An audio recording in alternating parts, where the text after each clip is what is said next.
Toussaint Tiendrebego, je travaille à l'Organisation internationale de la francophonie et je suis en charge des politiques de développement des industries culturelles et créatives.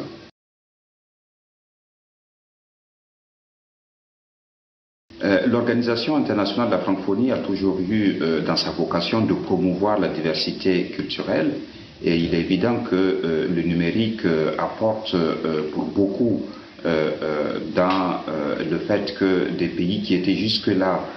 assez fragilisés dans la production et la diffusion de leurs expressions culturelles, finalement, ont beaucoup plus de facilité. Donc là, il s'agit d'une opportunité qui favorise davantage la diversité, mais en même temps, nous constatons que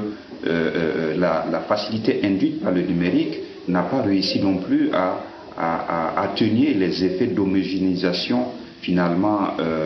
et d'uniformisation plus ou moins de la production culturelle à l'échelle internationale, puisque le déséquilibre constaté en termes d'échanges culturels entre le Nord et le Sud reste toujours un défi à relever.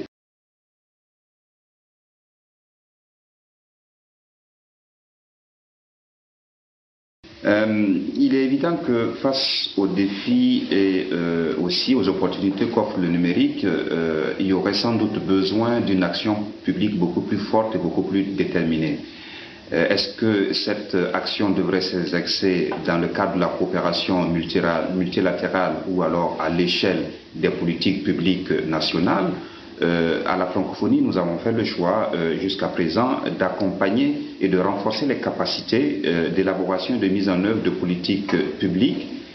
qui prennent en compte l'enjeu du numérique et aussi du fait que le numérique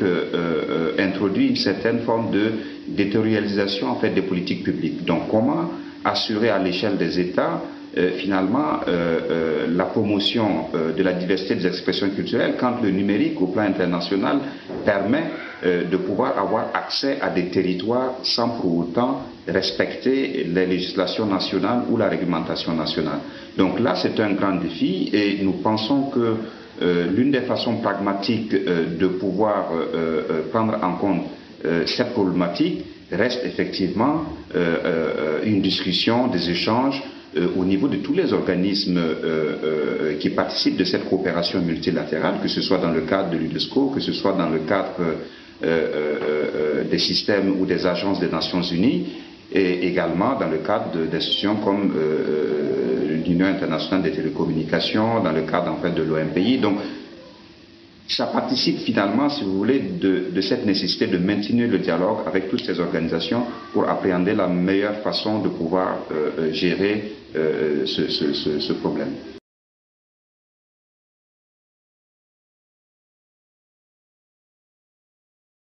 Comme vous le savez, l'Organisation internationale de la francophonie a été très active dans la mobilisation politique et dans le plaidoyer qui a précédé l'adoption de la Convention. Donc il est tout à fait important pour nous de poursuivre cette mobilisation pour la mise en œuvre de la Convention, surtout à la lumière des nouveaux enjeux que présente le numérique. Et c'est dans ce cadre que nous avions envisagé l'organisation d'un forum pour souligner le 10e anniversaire de la Convention. Malheureusement, compte tenu des événements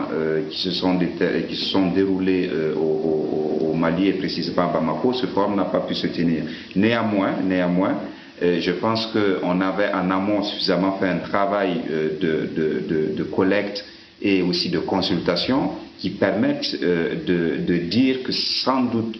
que le sujet principal qui aurait été à l'ordre du jour et qui aurait fait l'objet de recommandations reste cette nécessité de poursuivre le dialogue institutionnel face aux nouveaux enjeux, aux défis qui se posent à la promotion de la diversité culturelle, justement à l'ère du numérique, et de continuer cette mobilisation, cette concertation au niveau de l'ensemble des organismes de la coopération internationale qui ont un levier d'action sur la problématique de la promotion de la diversité des expressions culturelles.